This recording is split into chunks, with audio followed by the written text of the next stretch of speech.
Hi guys, welcome to your evening full coverage glam tutorial. I hope you enjoy this video and we're gonna get straight into it. So every makeup artist has a different way of doing makeup and a different order in which they do their makeup.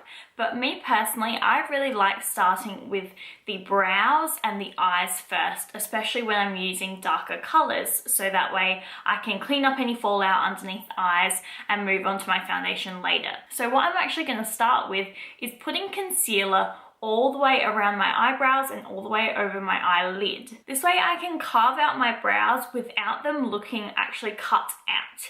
It makes it a lot softer, but you still get those really nice clean edges, which is exactly what you want, especially when you're taking photographs. So I'm going to start by getting some concealer. So I'm going to take a little bit of concealer on a wet beauty sponge. You could also use a brush. I really like fluffy brushes like this because they spread the product really evenly and disperse it all over the area, but whatever you prefer. And I'm just going to go around the eyebrow, especially on the top. Sometimes this seems a little bit silly because you're going to be putting eyebrow product on in a second, but trust me, it makes a massive difference to making sure that you don't end up with like a weird little gap in between where your eyebrow product starts and your foundation or concealer starts.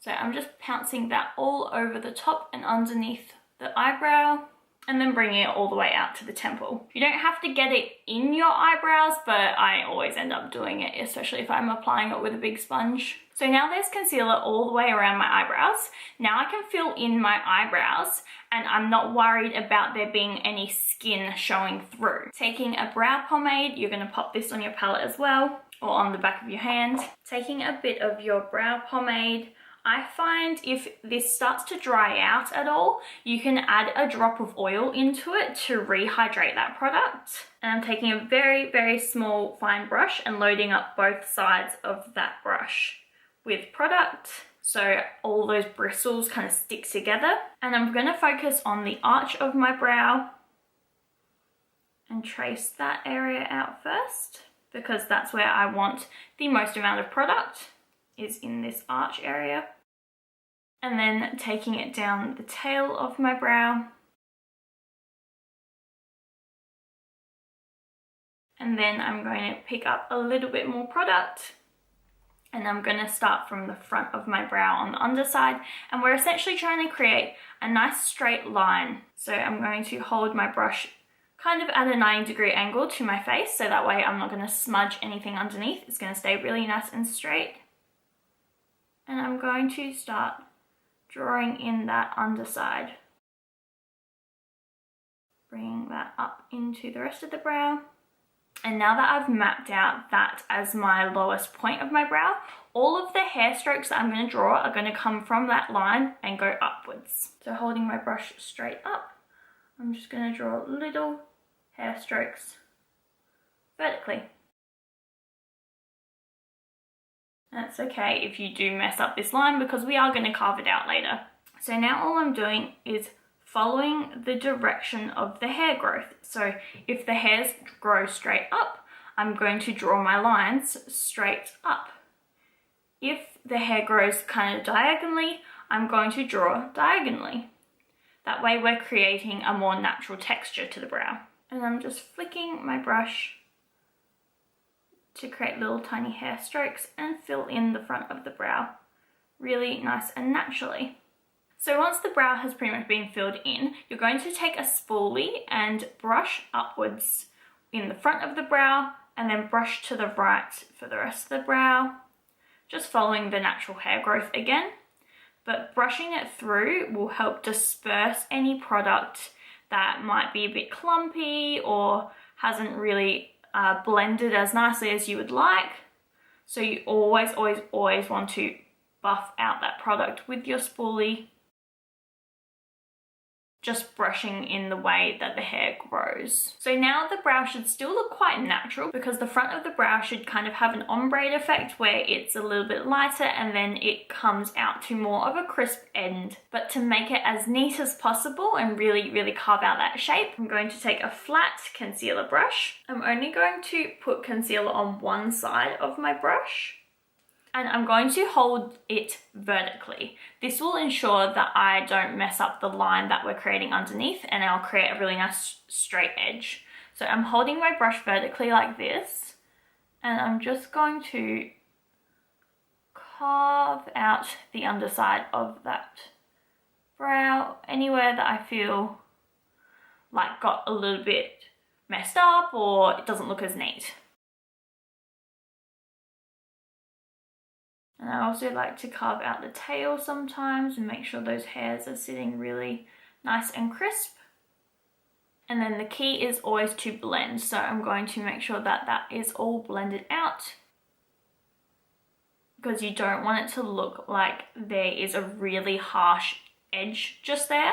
It just gives a really nice crisp underside of the brow. But you'll notice I did not carve out the top of the brow.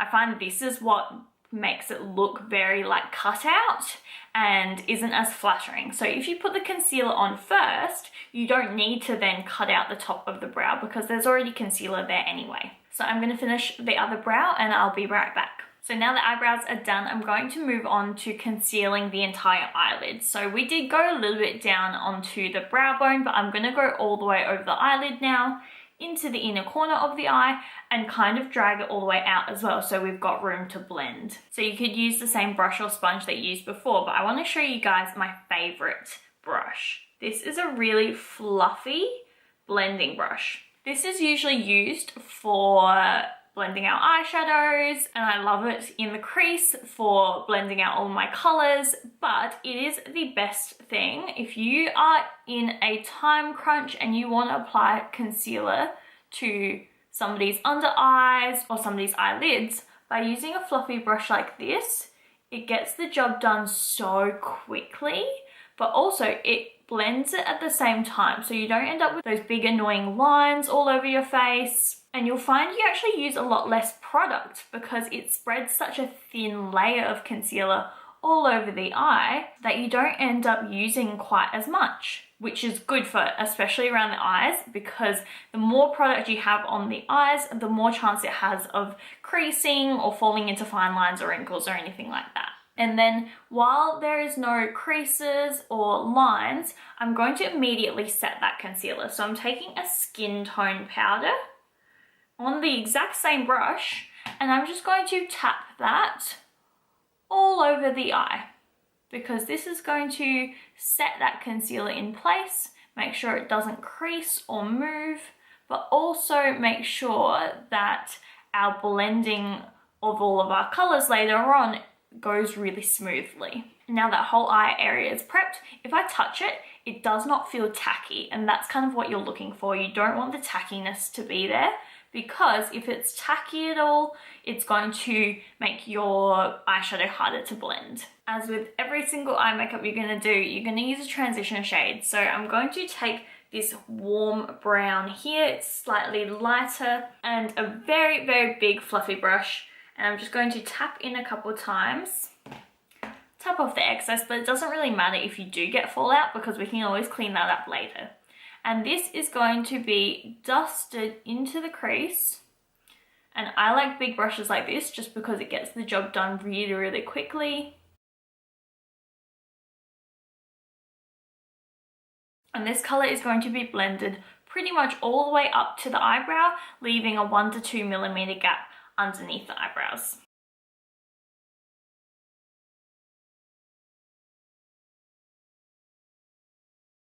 So now that color has been placed and blended really, really high up, I'm going to go in with a slightly smaller blending brush, and I'm going to take that exact same color and I'm going to use this smaller brush to intensify that color, mainly in the crease, because I know I can get a lot more pigment out of this color if you apply it with a slightly smaller brush in a more concentrated area. So I'm just taking windshield wiper motions back and forth in the crease, and then doing little tiny circles all the way out to build up that color slightly. And you see how much more rich and intense that color looks just because we're using a slightly smaller brush. So I always start by placing my product in the outer half of my eye on this outer corner and then bringing it in so that the majority of my product is placed on the outside of the eye.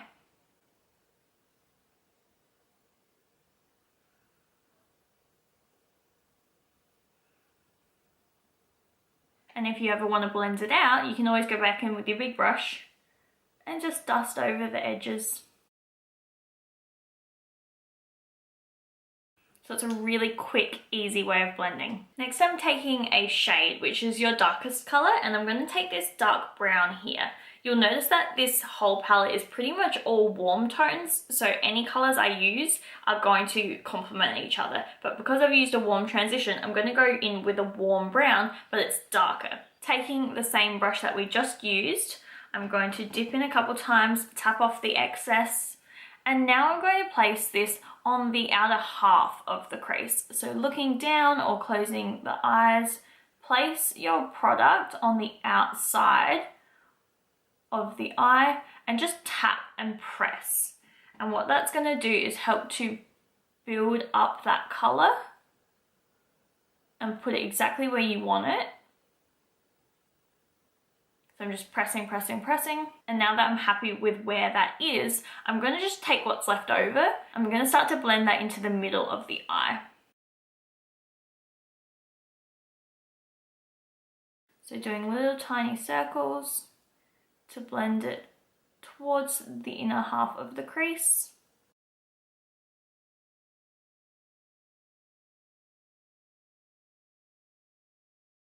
And start to buff out all of that darkness.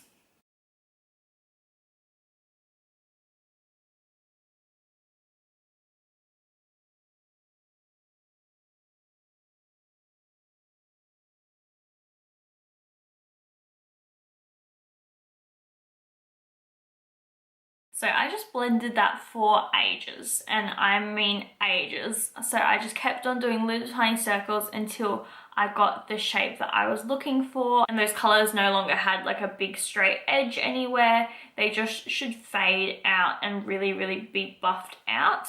But I never dipped in again to more product. I just kept on blending out what was already there on the eye. Now I'm going to take the fluffy brush that I used before, and again, I'm just going to kind of dust over the edge of that color.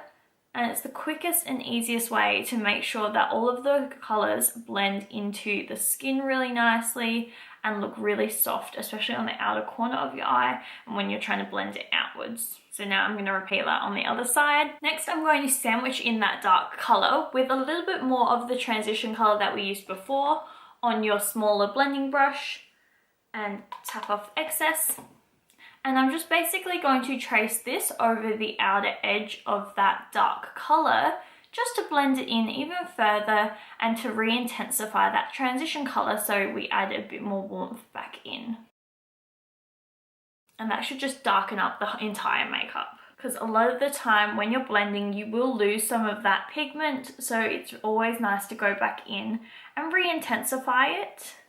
At this stage, what I would do is choose a color for the lid. So everything we've done in the crease has been matte, and for the lid we can do something shimmery or shiny or something really glittery, anything that's going to add some life and vibrancy to the makeup. I'm going to choose this gold here and then maybe even transition that into this more kind of coppery color, and you could just apply that with a flat brush, taking that product and just pressing that over the eyelid.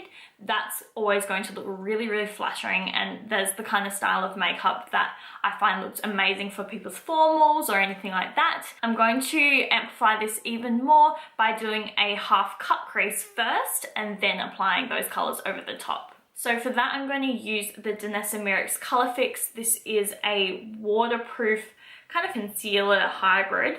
It is the most full coverage thing you've ever seen in your entire life. But if you don't have this, any kind of waterproof concealer will work beautifully. So today I want to cut my crease slightly higher than my natural crease so that when my eyes are looking straight forward, it actually comes up a lot higher up, and that will kind of change the shape of my eyes. Like I said, this is not a necessary step. I personally use the first method a lot more, where I just pop a shimmery color over the lid without cutting it. But let's just do something fun today. So I'm going to look straight forward, and kind of map out where I want that crease to go. So now I'm going to look down, and once I look down, I cannot look up until I have set that colour. So I'm just placing my brush and then dragging down, placing, dragging down.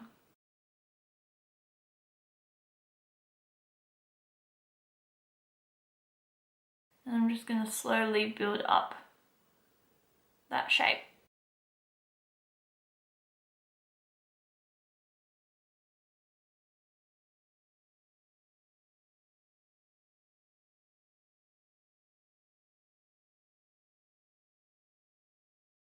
If you're doing this on a client, I'd recommend putting your fingers above their eyebrow and lifting up, because that will flatten out that area and make it a lot easier for you to work with.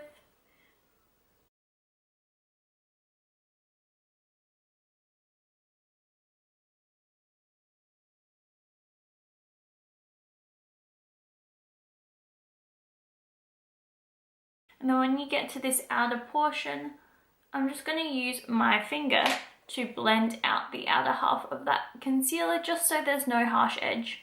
That crease line is actually higher than my natural crease line, so if I open my eyes, it doesn't matter that I'm opening my eyes because the concealer is wet. Usually that would ruin the effect, but because the concealer is actually higher than my natural crease, it doesn't get affected by it. So now that I'm happy with this shape, I'm going to set this in place. So I'm going to be using that gold that I mentioned before on a flat brush, and I'm just going to swipe my brush back and forth slightly into that product so it really grips it and really picks up a lot.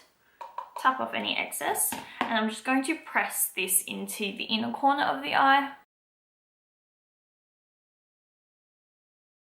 Take some more, press it in, and you're just going to build up that colour while the concealer is wet so that it sticks. And I'm always pressing, not swiping. Now that I've gone about halfway across the eye, I'm going to go in with this more coppery shade and the same brush and fill in that middle section.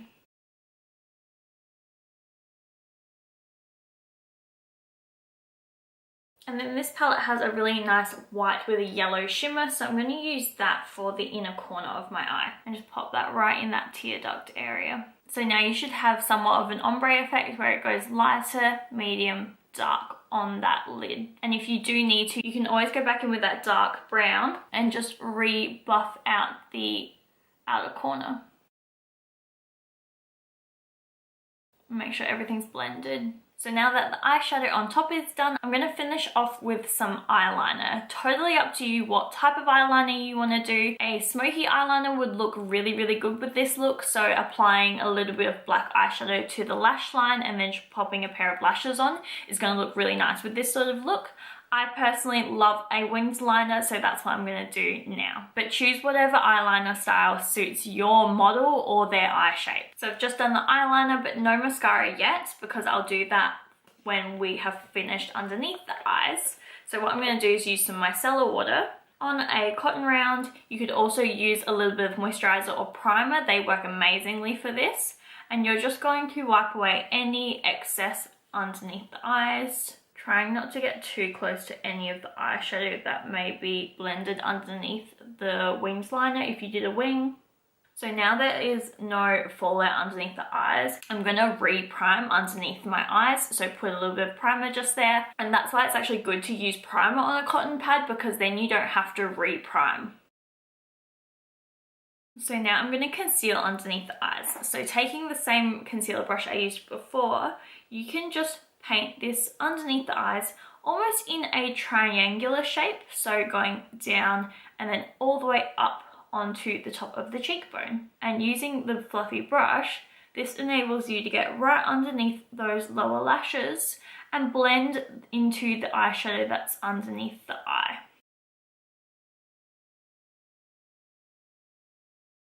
And then you can connect it with the concealer that we did before.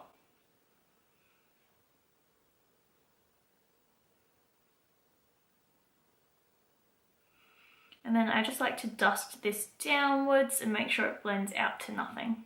If you're using a sponge, you would do the exact same motion. So you would just tap that product all the way up and out onto the top of the cheekbone like that. To prevent creasing, I'm going to take the same eyeshadow that we used very first to set the concealer that we did on top, and I'm just going to dust that underneath my lashes. I'm not setting the concealer like underneath my eyes down here because we're going to use foundation later on anyway, but I'm going right up underneath the lashes so that when I'm blending all of my eyeshadows, they blend really nice and softly. Now taking a very small brush, we're going to use the same transition shade that we used before, and using the very top edge of that brush, I'm just pressing into that eyeshadow, tapping off the excess, and I'm going to hold it vertically. This will ensure that I can get that product right up underneath the lashes and just wiggle it back and forth all the way into the inner corner. By holding it vertically, it helps to also prevent eyeshadow going into the client's eyes. Now I'm going to go in with our shade, which is that darkest brown. Tap off the excess, and we applied that on the outer half of the top of the eye, so we're going to apply it to the outer half of the lower eye. Again, right up underneath the eyelashes. Make sure it's all blended out really nicely so it matches up with the top of the eye. So now I'm going to finish off with a coat of mascara and some lashes. So I just finished my mascara and lashes. If you're wondering what style of lashes I used the Model Rock Silk Effects Love Lace.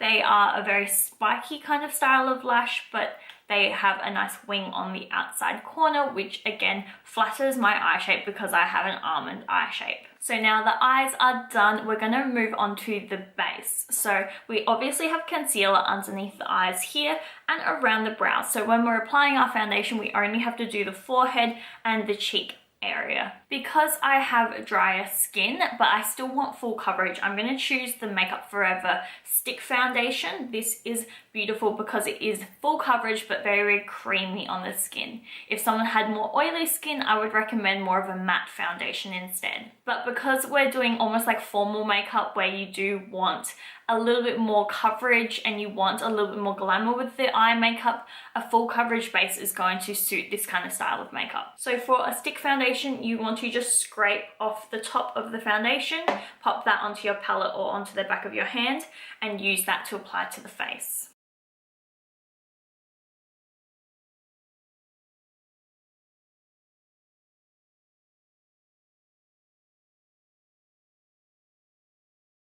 And then you could either take a buffing brush like this, something nice and flat, that's going to help you really work the product into the skin, or a beauty sponge and just pounce the product. So now we have a full coverage base.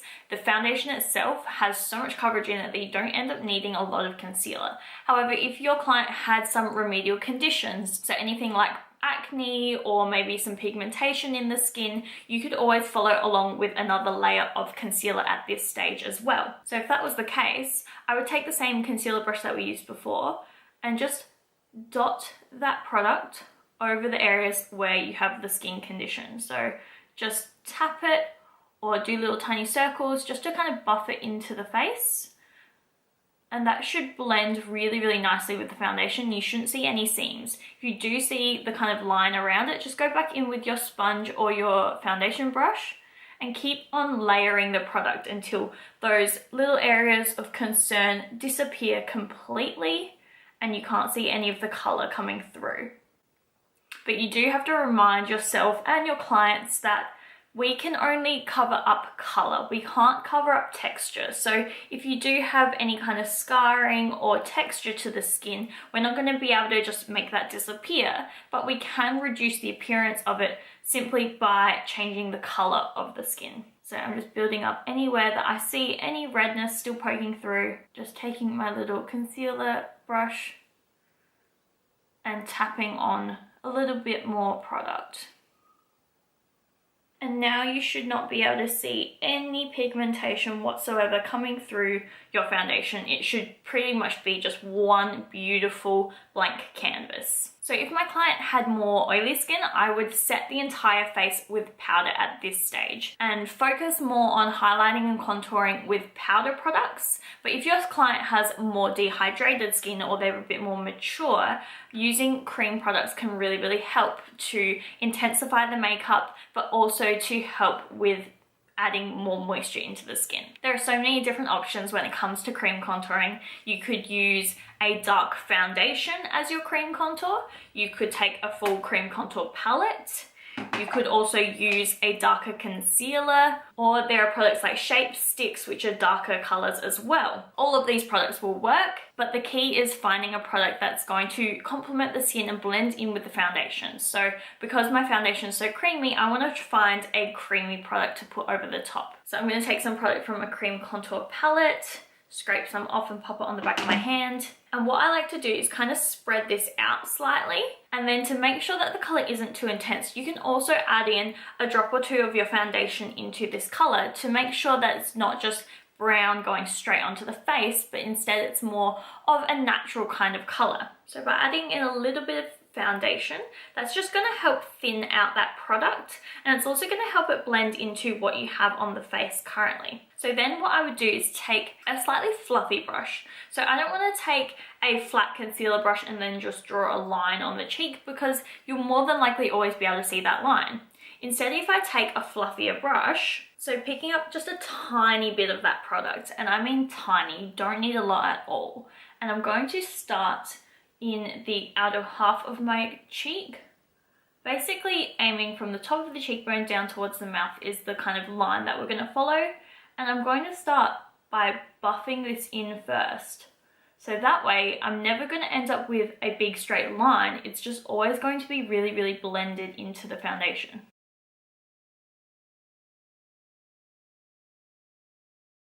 Then if you tap, you can place more product, and you can slowly build up this color. My other favorite thing to do is take a sponge or a blender and then go over the edges to make sure that there is no harshness to that line that you've just created. Then you can always add more, but it's really hard to take it off, so it's better to start smaller, add more as you need it. Blending and buffing that into that foundation really gently. So I'm actually holding my brush quite lightly and just letting it kind of trace over the face. I'm not pushing in, and I'm not trying to really like work it into the face. I'm more just gently kind of tracing it over the top and slowly building up that color, so the color is darkest right up near the hairline and then kind of just fades out to nothing as it comes towards the mouth. And then again, I can just soften any edges with my foundation brush or my blender. If it goes any lower than that, it's going to end up drooping down the cheekbone. So we want it always to be higher than that line. Next, I'm going to take a little bit more and we're going to go around the hairline. So I'm going to start up the top of the forehead and kind of bring down this area of my forehead. However, if your client has a small forehead, you don't want to contour those areas. So we're always catering the way we do the makeup to the different face shapes and to what our client actually needs. For me, if I put a contour on my forehead, I still have plenty of room, so I can bring this down a little bit further and just work that into the hairline, keeping everything really blended, very light-handed. And again, you could always go back in with your sponge or foundation brush and just blend out. Finally, I'm going to go underneath the jaw. Again, if someone already has a very square jaw, you don't have to do this step.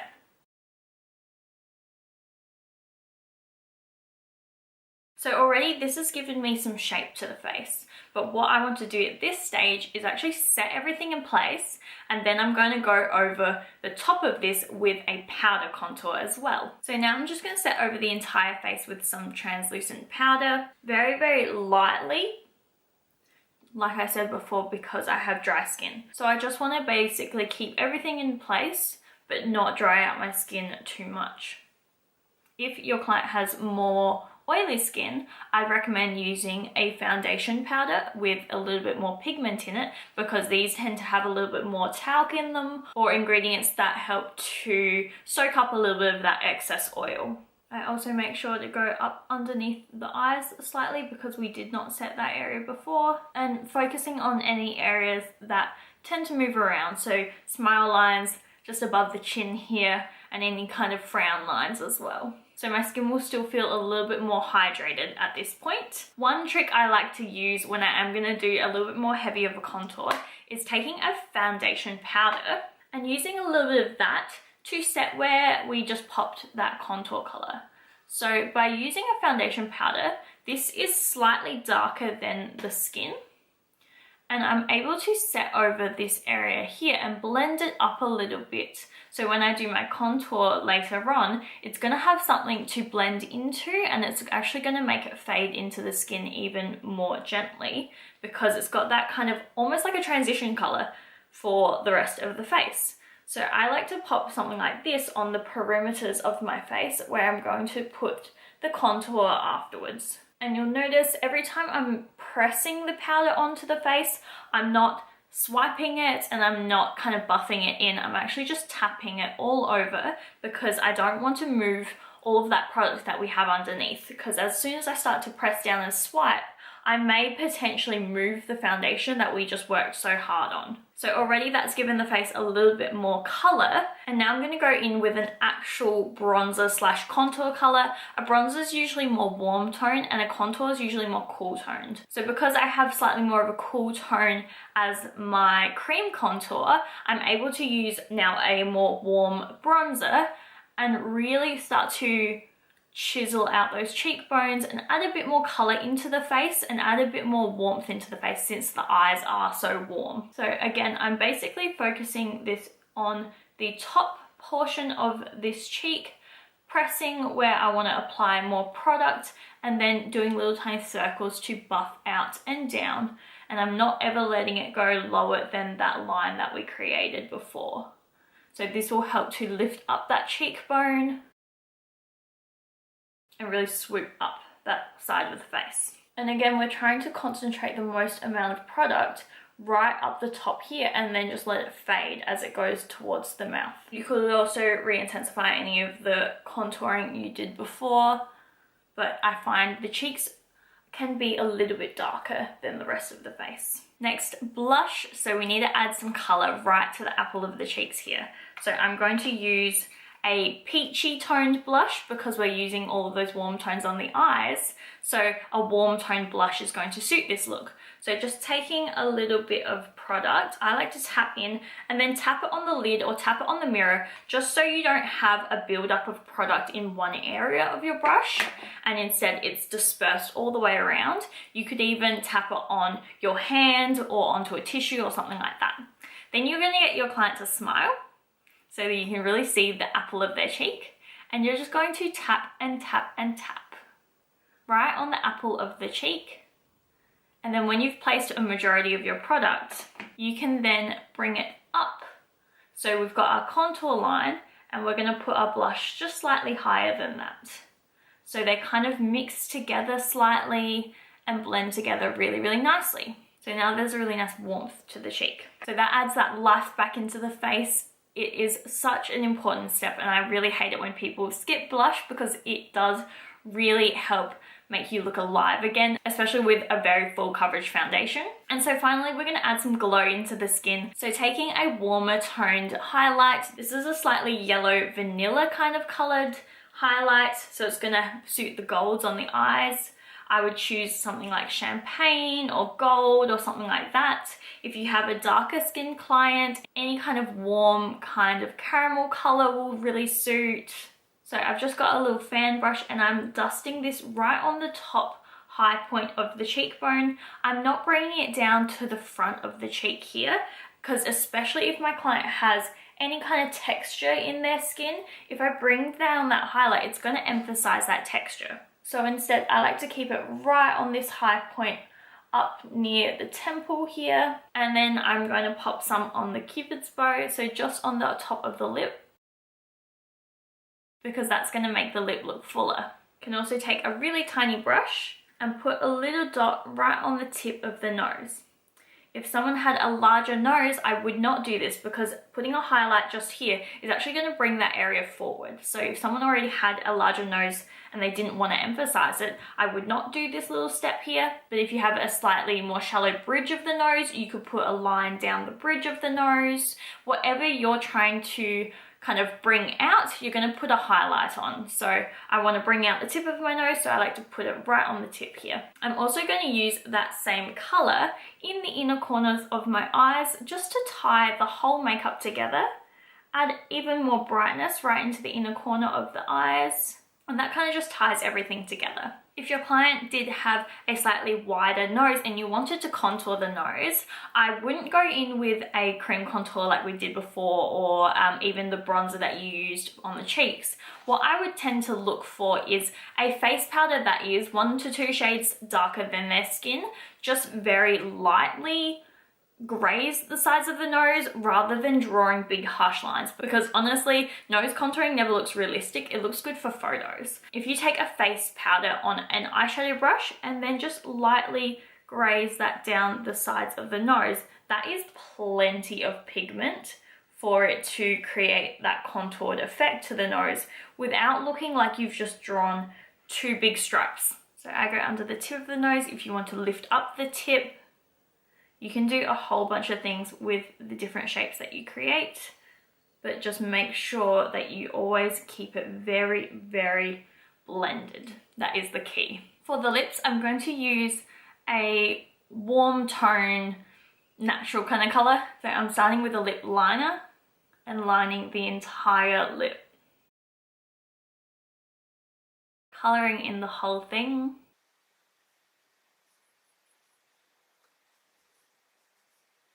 Making sure to try and balance the shape as much as possible. And then I'm going to finalize this with a lipstick. So taking a lipstick, scraping off the top and applying that to the entire lip. And I'm making sure to go right over the top of that lip liner. And then depending on what your client would like, I would also top this off with a gloss if they wanted something a little bit more dewy and shiny. I prefer matte if I want it to last an entire night long. So if this person's going out for a really long time, probably good to have a matte lip, but whatever their personal preference is, do that. This look would also really suit something like a red lip, so any kind of color that is in the warm family, go for it. It's gonna suit this kind of eye makeup really, really nicely because the warm tones go with warm tones, and it's going to coordinate with your blush color as well as your eyes, as well as your lips. It's all gonna tie in together if you choose those colors that are in the same kind of color family. So this is the finished result of an evening makeup full coverage glam. I hope you guys enjoyed the tutorial, and please ask questions if you need any assistance whatsoever. As always, your trainers are always available to help you out, and we'd love to see your recreations of this look as well as the different interpretations of it as well.